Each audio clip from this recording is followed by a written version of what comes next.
உலகெங்கும் நிறைந்திருக்கும் தமிழ் நேயர்கள் அனைவருக்கும் எமது மனமார்ந்த வணக்கம். நான் உங்கள் ஜோதிடர் அந்தியூர் சுதாகர், பாரம்பரிய முறை ஜோதிட ஆராய்ச்சியாளர். இன்று நாம் காணக்கூடிய தலைப்பு ரிஷபராசி அன்பர்களுக்கு அக்டோபர் மாத பலன்கள். இந்த 2025 வருடத்தில் வரக்கூடிய இந்த மாத பலன்கள் எப்பேற்பட்ட மேன்மைகளும் கிரக அமைவுகளும் உண்டாக போகுதுன்றதை இந்த காணொலியில் தெளிவாக விவரமாக நம்ம பார்க்கலாம்.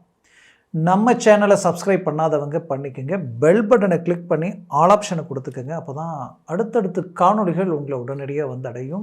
ரிஷபராசி அன்பர்களே, உங்களுடைய ராசிக்கு இந்த மாதத்தில் ஹைலைட்டான ஒரு விஷயம் என்னென்னா, உங்களுடைய 6ஆம் இடம் பலம் பெறுது.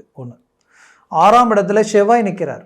அந்த செவ்வாய் உங்களுக்கு விரையாதிபதி ப்ளஸ் 7ஆம் வீட்டிற்கு அதிபதி. அந்த 6இல் நிற்பது மட்டும் அல்லாமல் மாதம் 17ஆம் தேதி வரைக்கும் சூரிய பகவான் கன்னியில் இருந்து சூரியன் ப்ளஸ் புதன் ஆதித்ய அமைப்பு பஞ்சமஸ்தானத்தில் பலமான நிலையில் நின்று மிகச்சிறந்த இந்த ஆதித்ய அமைப்பு, இதை பாஸ்கர யோகம் சொல்லுவோம், ஆதித்யா யோகம் சொல்லுவோம்.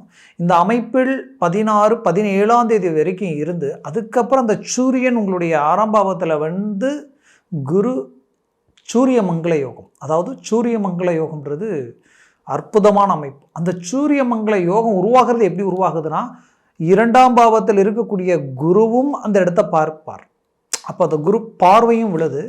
இதில் இந்த மாதத்தில் அதிசார பெயர்ச்சி குரு பகவான் அடைகிறார். அப்போது இந்த நிலை எதை காட்டிலும் உங்களுடைய வாழ்க்கையில் மாற்றத்தை உண்டாக்குதுன்னா, நீண்ட நாள் குடுக்கல் வாங்கல் ரீதியில் நல்ல நீங்கள் மற்றவர்களுக்கு உதவக்கூடிய இடத்துல இருந்து தன்னை சார்ந்தவங்க வாழணும், அவங்களுக்குரிய வழிகள் காட்டணுன்ட்டு நிறைய பேர் ரிஷபராசி அன்பர்கள் பாதிக்கப்பட்டிருப்பீங்க. தொழில் சார்ந்தும் உங்களுடைய வேலைகளை சார்ந்தும் குடும்பத்திற்குரிய நல்ல விஷயங்களில் இறங்கி செய்த சில வேலைகளினுடைய அடிப்படையில் இப்போது நெருக்கடிகளுக்கு ஆளாயிருக்கீங்க. அந்த பண ரீதியில் இருக்கக்கூடிய சிக்கலில் இருந்து எப்படி வெளியில் வர்றது? ஏன்னா நீங்கள் வாங்கின இடத்துல இப்போ நீங்கள் கொடுக்க வேண்டிய நிலைக்கு வந்து அந்த பணத்திற்குரிய ஏற்பாடுகளை நீங்கள் பேசி சில கமிட்மெண்ட்டுகளை உருவாக்கி அவர்கள் கடைசி நேரத்தில் இல்லை ரெடி ஆகலை அப்படின்ற ஒரு பட்சத்தில் சொல்லும் பொழுது மன உளைச்சலுக்கு ஆளாக இருந்திருப்பீங்க. அடுத்ததும் ஒரு இடங்களில் மூவ் பண்ணாலே எங்கேயும் சரியான ஒரு தெளிவான ஒரு டீட்டெயில் கிடைக்காத ஒரு பட்சத்தில் நம்ம அவ்வளோதானா, நம்ம கொடுத்த வாக்கு காப்பாற்ற முடியாமல் போயிடுமோ. இதில் இன்னும் சிலருக்கு வந்து தன்னுடைய சொத்துக்கள் ப்ராப்பர்ட்டிஸ் சார்ந்து வாங்கியிருப்பீங்க. எங்கே நம்ம ப்ராப்பர்ட்டியே பறி போயிடுமோன்ற யோசனைகள் தரக்கூடிய நிலைமைக்கு ஆளாக இருந்திருப்பீங்க. அப்போ இந்த இடத்துல உங்களுக்கு என்ன உருவாக போகுதுன்னா, இந்த 6ஆம் பாவம் பலம் பெறுது. இந்த 6ஆம் பாவம் எப்போ பலம் பெறுதுன்னா, ஆல்ரெடி இந்த மாதம் ஸ்டார்டிங்கில் இருந்தே செவ்வாய் அந்த இடத்துல இருக்கிறார், அது உங்களுக்கு ஹைலைட் தான். பட் அதுலேயும் சூரியன் வந்து 17ஆம் தேதிக்கு வந்து நிற்கும் பொழுது முடியாத வேலையும் முடித்து காட்டிடுவீங்க. ரொம்ப நாள் மனசுக்குள் இருந்த பயம், தடப்பட்ட சில விஷயங்களை அழகாக முடித்து காட்டக்கூடிய ஒரு அருமையான சக்தி வாய்ந்த ஒரு நேரமாக அது உங்களுக்கு அமைய போகுது. அதுலேயும் இத்தனை நாட்களாக உங்களை கண்டு வியப்படைஞ்சவங்க, உங்களை கண்டு ஆச்சரியப்பட்டவங்க, உங்களை கண்டு இப்படி இருக்கணும்னு நினச்சவங்க இன்றைக்கி உங்களையே கேள்வி கேட்கக்கூடிய அளவுக்கு சில சூழல்கள் எல்லாத்தையும் சந்திக்கக்கூடிய நிலைமைக்கு ஆளாயிருந்திருப்பீங்க. அவர்களுக்கு பதிலடி கொடுக்குற நேரமாக இது இருக்க போகுது.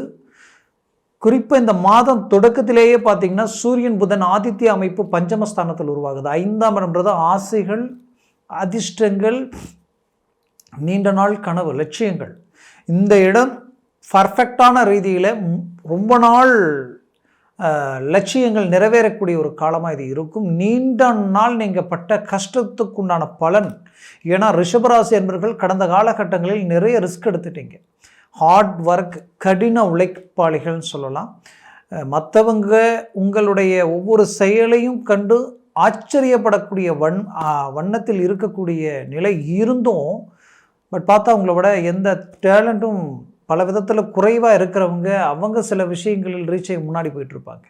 பட் உங்களுக்கு தான் கிடைச்சிருக்க வேண்டிய விஷயங்கள் எல்லாம் கூட டிலே ஆகிருந்திருக்கும். அப்படி நிறைய விஷயங்களில் வந்த நீங்கள் இப்போ அதற்குரிய சக்ஸஸை சந்திக்க போகிறீங்க. 5ஆம் இடம் பலம் பெறுது. 5ஆம் இடம்ன்றது இதையும் தாண்டி புத்திர பாக்கியம் ப்ளஸ் பூர்வீக சம்மந்தப்பட்ட விஷயங்களை குறிக்கும். பூர்வீக சொத்துக்களில் இருக்கக்கூடிய சிக்கல்கள் தீரும். அப்போ அப்பா, தாத்தா, கூட பிறந்தவங்க, இந்த உறவு முறைகளில் கடந்த காலகட்டங்களில் நடந்த சில பிரச்சனைகளுக்கு தீர்வுகள் கிடைக்கும். உடன் பிறப்புகளுக்கு ரொம்ப நாள் தடைகளாக இருக்கக்கூடிய நல்ல காரியங்கள், தடைகள் நீங்கி சுபகாரியங்கள் நடக்கும். அதுலேயும் குறிப்பாக உங்களுடைய திருமண வாழ்க்கை அருமையான ரீதியில் ஒர்க் அவுட் ஆகும். மூவ் பண்ணுங்க. நீங்கள் எடுத்த முயற்சிகளுக்கு கடந்த காலகட்டங்களில் பலன் கொடுக்கல. பிடிச்ச வாழ்க்கையும் பிடிச்சவங்க நீண்ட நாள் நட்பு கடந்த காலகட்டங்களில் விலகி போகக்கூடிய நிலைமைகளும் பிரிவினைகளை சந்திக்கக்கூடிய சூழல்களையும் கடந்து வந்திருப்பீங்க. இப்போது பிரிந்த உறவு ஒன்றிணையக்கூடிய நேரமாக இது உங்களுக்கு அமைய போகுது. இந்த காலகட்டங்களில் நினைச்சதை முடிப்பீங்க.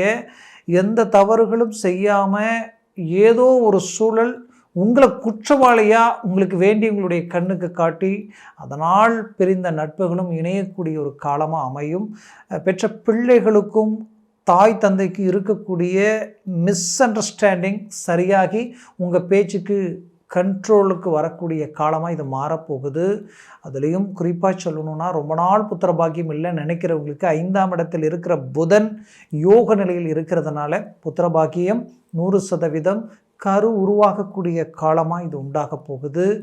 அதே சமயம் பிள்ளைகளுக்கு இருக்கக்கூடிய ஆரோக்கிய பாதிப்புகளும் கல்வி ரீதியில் இருக்கக்கூடிய சிக்கல்களில் ஒரு மாற்றங்கள் பிறக்கும். நீங்கள் நினச்சதை விட அவங்கள ஒரு நல்ல பாசிட்டிவான சூழலில் இதற்கு மேலே சந்திக்கக்கூடிய நிலை ரிஷபராசி அன்பர்களுக்கு உருவாகும். இதில் 3ஆம் பாவத்திற்கு அதிசார பெயர்ச்சி குரு பகவான் அடைகிறார். அப்போது தைரியம், துணிச்சல், வீரியம் உங்களுக்கு பலம் பெறும். அந்த பலமான அந்த யோகம் பஞ்சம 5ஆம் பார்வையில் விழக்கூடிய இடம் என்னன்னு பார்த்தீங்கன்னா, உங்களுடைய 7ஆம் பாவத்தில் அந்த குரு பார்வை விழுது. அப்போ நீங்கள் உங்களுடைய கிளைண்ட்டை திருப்திப்படுத்திடுவீங்க. தொழில் ரீதியில் இருக்கக்கூடிய சிக்கல்களை சரி பண்ணிடுவீங்க. ரொம்ப நாளாக தொழில் சரிவை நோக்கி வந்துக்கிட்டு இருக்குது. இந்த தொழிலை விட்டு வேறு ஏதாவது பண்ணலாமா, இல்லை நாம் எல்லாத்தையும் விட்டுட்டு வேலைக்கே போயிடலாமான்னெல்லாம் யோசனைகள் உங்களுக்கு வந்திருக்கும். அந்த யோசனைகளுக்கு ஒரு ரீஎன்ட்ரி தரக்கூடிய அளவுக்கு உங்கள் தொழில் ரீதியில் ஒரு நல்ல குரோத்தை நீங்கள் சந்திக்கக்கூடிய காலமாக இது உண்டாக போகுது. அதில் எந்த மாற்றமும் இல்லை. அப்போது உங்களுடைய எஃபோர்ட் இன்னும் ஸ்ட்ராங்காக போடுங்க. ஏன்னா கடந்த காலகட்டங்களில் நீங்கள் போட்ட எஃபோர்ட்டுக்கு ஒரு நல்ல ரிசல்ட் கிடைக்கல. அதனால் இது இவ்வளோ தான், இதுக்கு மேலே நம்ம என்ன தான் ரிஸ்க் எடுத்தாலும் இப்படி தான் இருக்குன்ற ஒரு குழப்பம் உங்களுக்குள்ளே இருக்கும். கவலைகள் வேண்டாம், அந்த குழப்பமே உங்களுக்கு வேண்டாம். இப்போ உங்களுக்கு அந்த ரிஸ்க்குக்கு உண்டான எல்லா ரிசல்ட்டும் உங்களுக்கு கிடைக்கும். அதே சமயம் வெளிநாடு வெளி முயற்சிகள் கை கொடுக்கும். பணம் கட்டி போக முடியலன்னு நினைக்கிறவங்க இப்போ மூவ் பண்ணுங்க, போவீங்க. உங்களுடைய லாபஸ்தானத்தில் சனி பகவான் பலமான ரீதியில் நிற்கிறார். அந்த சனி பகவான் குரு கடகத்திற்கு அவரை பார்க்குறார். அப்போ அந்த இடம் டாப் லெவலில் ஒர்க் அவுட் ஆகும். 12ஆம் பாவமும் உங்களுக்கு பார்க்கும்போது செவ்வாய் உங்களுக்கு 6ஆம் இடத்துல சூரியமங்கல யோகத்தில் இருக்கிறதுனால வெளிநாட்டில் இருக்கக்கூடியவங்களா நீங்கள் கண்டிப்பாக உங்கள் மன உளைச்சலும் நீங்கள் நினச்ச விஷயங்களில் சில பாதிப்புகளையும் சந்தித்து மன உளைச்சல் இருக்கிறவங்களுக்கு அதிலிருந்து விடுபட்டு வெளியில் வரக்கூடிய ஒரு காலமாக இது அமையப்போகுது. நீங்கள் எடுத்த முயற்சிகள் எல்லாமே தடைகளும் தாமதங்களும் தோல்விகளையும் சந்திக்கக்கூடிய நிலையிலேயே வந்துட்டேன். ஆனால் ரிஷபராசிக்கு எல்லாரும் நல்லா இருக்குன்றாங்க, ஆனால் நாங்கள் கஷ்டத்தையே சந்திச்சிட்ருக்கோம் நினச்சிருப்பீங்க. கவலைகள் வேண்டாம், இது ஒரு நல்ல அமைப்பு. இப்போ மூவ் பண்ணுங்க, பெரிய லெவலில் சக்ஸஸ்ஃபுல் அடைவீங்க. தொழில், வேலை, கடன் சுமைகளிலிருந்து ரிலீஃப் ஆகக்கூடிய ஒரு அருமையான காலமாக இது உண்டாக போகுது. இதில் ஹைலைட்டே என்னன்னு நீங்கள் பார்த்தீங்கன்னா, சுக்கிரனும் உங்களுக்கு பஞ்சமஸ்தானத்தில் உங்கள் ராசியினுடைய அதிபதி நிற்கிறார். அவர் 6ஆம் பாவத்திற்கு கரெக்டாக பார்த்தீங்கன்னா சூரியனுடன் இணைகிறார். அப்போ 100% எப்பேற்பட்ட எதிரியையும் வெல்லக்கூடிய ஒரு காலமாக இது அமையப்போகுது. முயற்சிகளை பலப்படுத்துங்க, 100% சக்ஸஸ் அடைவீங்க. அதிர்ஷ்டத்திற்குரிய ஒரு காலமாக இது இருக்குது. அதனால் இந்த அக்டோபர் மாதத்தில் நீங்கள் உங்கள் முயற்சிகளால் இந்த காலநிலைகளை பயன்படுத்திக்கிங்க. 100% உங்களுக்கு பலமான ஒரு காலமாக இது அமையும். அதே சமயம் இன்னும் இந்த ரிஷபராசி என்பவர்களுக்கு சிலருக்கு சில கேள்விகள் இருக்கும். எப்படின்னா, ரிஷபத்துக்கு நல்லா இருக்குன்றோம், ஆனால் என்னன்னு தெரியல, தடைகள் ஆகுதுன்ற ஒரு குழப்பங்கள் இருக்கும். பட் உங்கள் ஜனன ஜாதகம் ரொம்ப அவசியம். ஏன்னா ஒருவேளை இதில் 75%க்கு ஓகே தான் இருக்கும். பட் 25%க்கு என்னென்னா ஏதோ ஒரு விதத்தில் டவுன் தெரிஞ்சுக்கிட்டே இருக்கும். அந்த டவுன் என்னன்னு பார்த்தோன்னா, அது உங்களுடைய ஜனன ஜாதகத்தில் திசாபுத்திகள் அதனுடைய பலம் எந்த அளவுக்கு இருக்குது, சர்வாஷ்ட வர்க்க பரல்கள் சொல்லுவோம். இந்த பரல்கள் ரொம்ப முக்கியம். அந்த கிரகங்கள், இந்த ஒவ்வொரு கிரகத்துக்கும் அந்த இடத்துல என்ன பரல்களோடு என்ன பலத்தோடு அவங்க நிற்கிறாங்கன்றதை பொறுத்து பலன்கள் மாறுபடும். அதனால் ஒரு 3க்கு மேலே இருந்துட்டால் நீங்கள் தான் அதிர்ஷ்டசாலி. அதே 4க்கு கீழே 3, 2, 1 பூஜ்ஜியம் ஆகிடுச்சுன்னா நெகட்டிவாக மாறிடும். அதனால் ஜனன ஜாதகத்தை பார்த்து ஒரு முடிவெடுக்கிறது ஆகச்சிறந்ததாக இருக்கும். பார்க்கணுன்னு நினச்சிங்கன்னா கீழே இருக்கக்கூடிய இந்த காண்டாக்ட் நம்பருக்கு கால் பண்ணி முன்பதிவு செய்து வாட்ஸ்அப் மூலமாக உங்கள் ஜாதகத்தை அனுப்பி தெளிவாக விவரமாக கேட்டு தெரிஞ்சுக்கிங்க. அதை சார்ந்த முடிவும் முயற்சிகள் எடுங்க. அது பெரிய லெவலில் உங்களுக்கு சக்ஸஸ்ஃபுல் கொடுக்கும். மேலும் உங்களது வாழ்க்கை வளமாக அமைந்திட எனது மனமார்ந்த வாழ்த்துக்கள். நன்றி, வணக்கம். மீண்டும் சந்திக்கலாம்.